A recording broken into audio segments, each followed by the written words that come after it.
Oke, selamat malam. Hari ini saya akan mempresentasikan tentang rancangan saya di tugas UTS Teknologi Industri 4.0, di mana saya membuat rancangan sistem pemantauan dan kontrol jarak jauh sepeda motor listrik. Sebelumnya, saya akan memperkenalkan diri terlebih dahulu. Nama saya Iputu Darmawan, NRP 60472310006.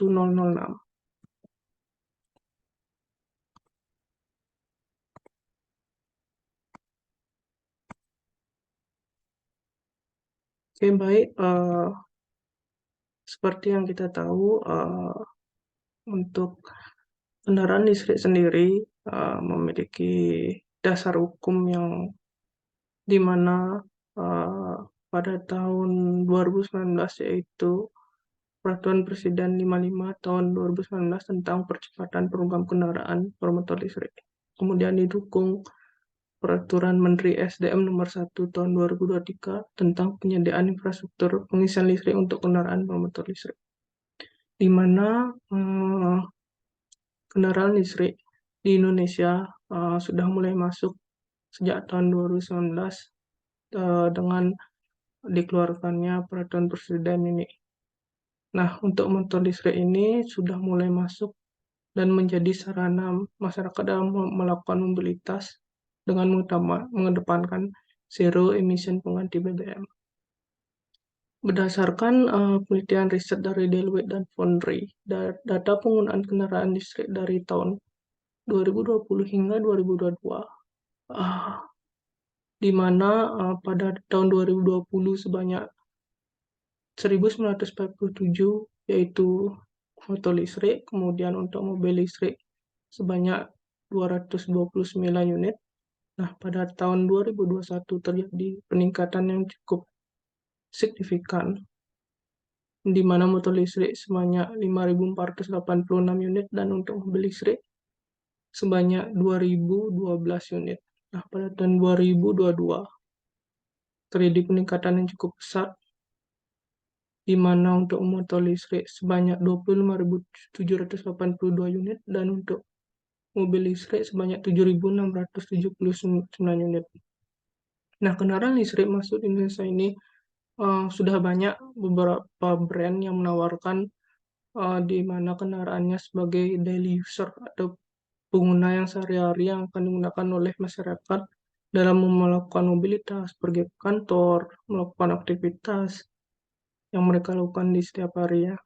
Kemudian banyaknya kendaraan listrik yang memiliki spesifikasi yang berbeda serta harga yang bervariasi untuk saat ini belum dikatakan cukup mahal, karena rata-rata untuk kendaraan listrik sendiri hanya menjangkau atau menempuh jarak di antar kota saja, di mana kebanyakan kendaraan listrik itu hanya kita lihat itu dapat digunakan di sekitaran kota. Namun kendaraan listrik ini belum banyak ditemukan atau belum banyak dapat digunakan dengan menempuh jarak di luar kota atau melebihi jarak sekitar 70 km.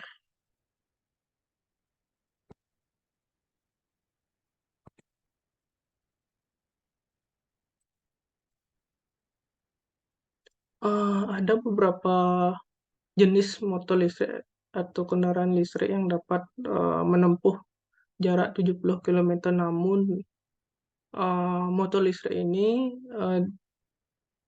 digunakan jarak jauh membutuhkan daya yang cukup besar untuk menjangkau lokasi tersebut. Nah, permasalahannya di mana jika motor atau kendaraan listrik ini digunakan dengan jarak tempuh yang cukup panjang, cukup jauh, serta memerlukan daya yang cukup besar. Permasalahannya yaitu ada di suhu. Nah, terjadinya peningkatan suhu ini berpengaruh pada kinerja powertrain atau BLDC atau motor penggerak atau mesin penggerak dari motor tersebut. Kemudian yang kedua adalah controller, yang ketiga adalah baterai. Nah, dari permasalahan atau peningkatan suhu ini akan mempengaruhi kinerja dari ketiga komponen tersebut. Nah, jika ketiga komponen tersebut tidak dapat dioptimalkan atau di manajemen peningkatan suhunya, akan berakibat fatal untuk motor itu sendiri. Nah, maka dari itu terdapat solusi di mana sistem untuk mengoptimalkan dan memantau kinerja dari komponen motor listrik serta menjaga dari komponen motor listrik itu akan memiliki suhu yang tetap terjaga.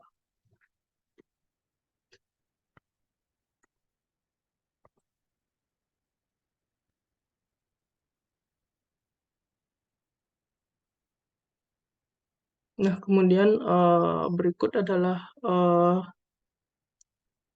schematik atau sistem yang saya rancang, di mana terdapat sebuah sistem di sini beberapa sensor yang dapat dipasangkan di motor listrik tersebut, di mana sensor ini dapat membantu atau memonitoring suhu dan uh, kinerja dari motor listrik tersebut. Nah, pada sistem ini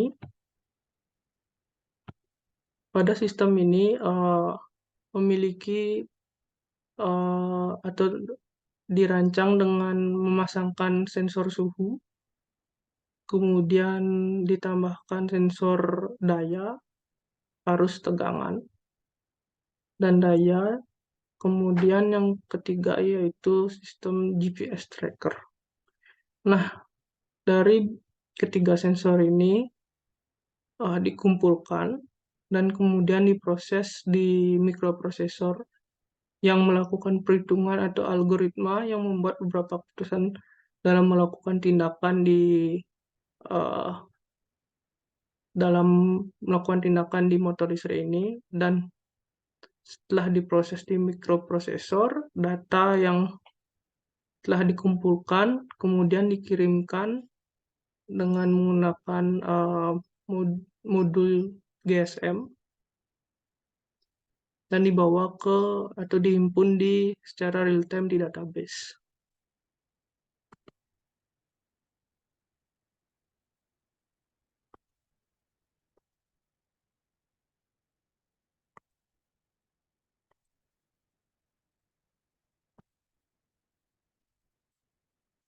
Nah, berikut adalah flowchart dari sistem kendaraan listrik ini, di mana terdapat beberapa sensor-sensor yang telah saya terapkan, di mana sensor-sensor ini akan bekerja sesuai dengan flowchart yang telah saya buat, di mana pertama sensor membaca, di mana jika batas suhu dari motor listrik atau komponen motor itu kurang dari batas yang ditentukan, maka sensor tetap membaca. Kemudian jika suhu melebihi dari batas yang ditentukan, kemudian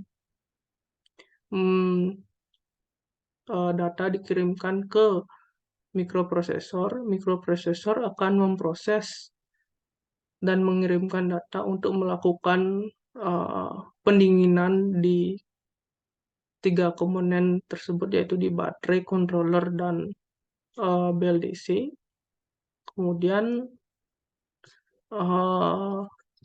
setelah melakukan pendinginan, kemudian pada saat melakukan pendinginan, yaitu pendinginan itu melakukan pendinginan water cooling.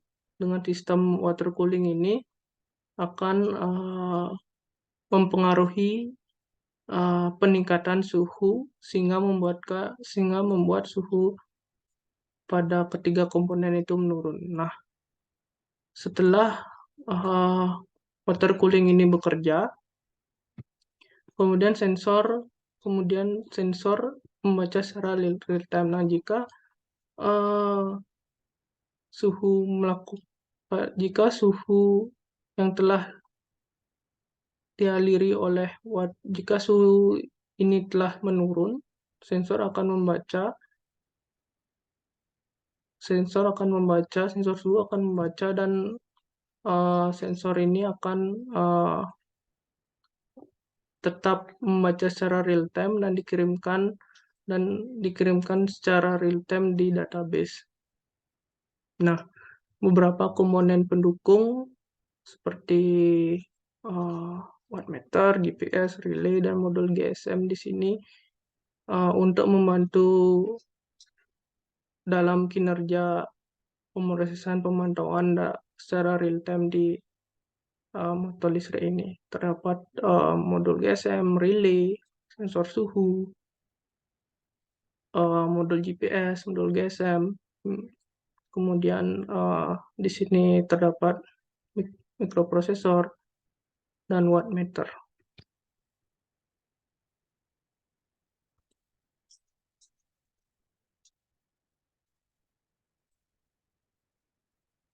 Nah, manfaat penerapan sistem ini yaitu dapat kita mengimplementasikan dalam penerapan teknologi. Kemudian yang kedua yaitu jarak tempuh motor listrik akan jauh lebih panjang.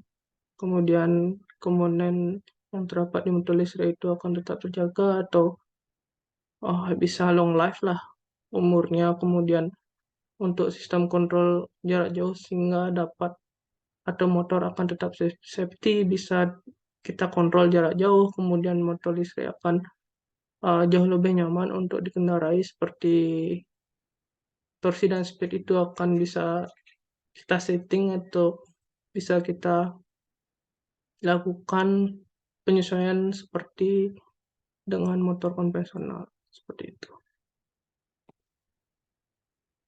Nah, di sini bisa kita juga terapkan dengan sistem ERP, Enterprise Resource Planning, di mana teknologi yang telah dihimpun dan dikirim ke database, kemudian database ini yang dapat diakses oleh aplikasi dari setiap user atau pengguna ini dapat kita himpun dengan sistem atau dikontrol dengan ERP, di mana ini teknologi IoT itu user atau pengguna. Kemudian pada manufacturing serta pada supply chain dan inventory, finansial, HR management, sales dan customer management, di mana enterprise resource planning ini contohnya jika terjadi memang sebuah trouble atau masalah di motor itu, pengguna atau user dapat mereport atau melaporkan di aplikasi yang telah dimiliki oleh user. Kemudian data ini masuk ke database ERP. Nah, pada database ERP ini dapat bisa diproses di customer management atau permasalahan di customer service yang melayani untuk service dan maintenance di motor tersebut. Kemudian jika memang bisa dilakukan perbaikan atau proses secara online, jika tidak, customer service akan mengirimkan data ke mekanik untuk melakukan perbaikan di motor tersebut. Nah, jika memang ada part atau pergantian di motor tersebut, customer management atau customer service juga bisa menanyakan langsung atau mengirimkan data ke ERP apakah tersedia tidak komponen atau spare part yang jika dilakukan pergantian tersebut. Nah, memang jika tersedia, inventory akan menunjukkan ini barang tersedia dan bisa dilakukan pergantian. Namun jika memang tidak tersedia, inventory mungkin langsung mengirimkan ke ERP untuk melakukan penyediaan atau supply chain dari spare part tersebut. Nah, jika memang sudah dilakukan pergantian, dari customer service mengirimkan data ke ERP database bahwa sudah dilakukan pergantian, dan bisa melakukan user bisa langsung melakukan pembayaran di sistem finansialnya. Jadi dengan melakukan menerapkan sistem ERP ini, beberapa komponen yang ada di perusahaan motor listrik ini dapat diterapkan dengan mudah, sehingga dapat dimonitoring secara real time oleh beberapa divisi di sini. Nah, jika memang contohnya jika melakukan perakitan atau pembuatan motor ini dapat diterapkan di manufacturing, di sistem manufacturing. Kemudian manufacturing ini akan bekerjasama dengan supply chain dan inventory untuk melakukan assembly untuk perakitan. Nah, kemudian setelah motor ini jadi, motor ini data ini akan dikirim ke ERP, dan ERP akan mengirimkan atau memberi notifikasi di bidang sales, di mana sales ini akan menerima berapa banyak sih motor yang sudah ready atau yang telah dirakit atau telah siap untuk dijual. Nah, di sini fungsinya ERP mempermudah komunikasi antar divisi, sehingga tidak terjadi kesalahpahaman atau misunderstanding di antar divisi ini. Nah, dengan teradanya ERP ini mempermudah sebuah perusahaan atau listrik dalam mengatur mengatur sistemnya di internal maupun eksternal. Di internal itu mempermudah dalam produksi dan perjual, kemudian di eksternal itu mempermudah after sales untuk penjualan motor tersebut, sehingga pelayanan yang diberikan dari perusahaan ini dapat membuat user atau pengguna ini puas. Seperti itu penerapan sistem ERP di teknologi motor listrik atau di perusahaan ini.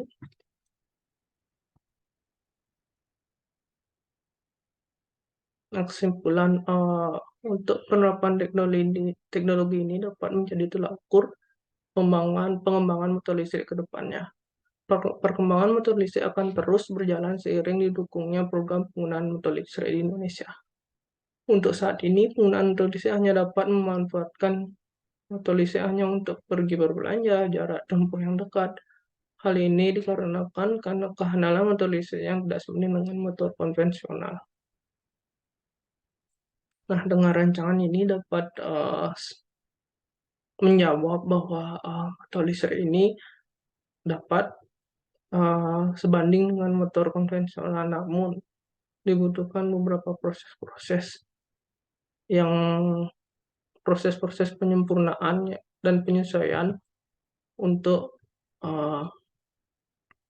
dari perusahaan yang memproduksi dengan user atau pengguna, sehingga jika perusahaan motor listrik ini dapat mengetahui sistem atau bagaimana pengguna ini menggunakan motor listrik ini, dengan sangat mungkin teknologi ini dapat diterapkan. Hal ini sangat penting dan dibutuhkan karena kedepannya kita tidak mungkin akan terus menggunakan motor konvensional atau motor BBM. Hal ini mendukung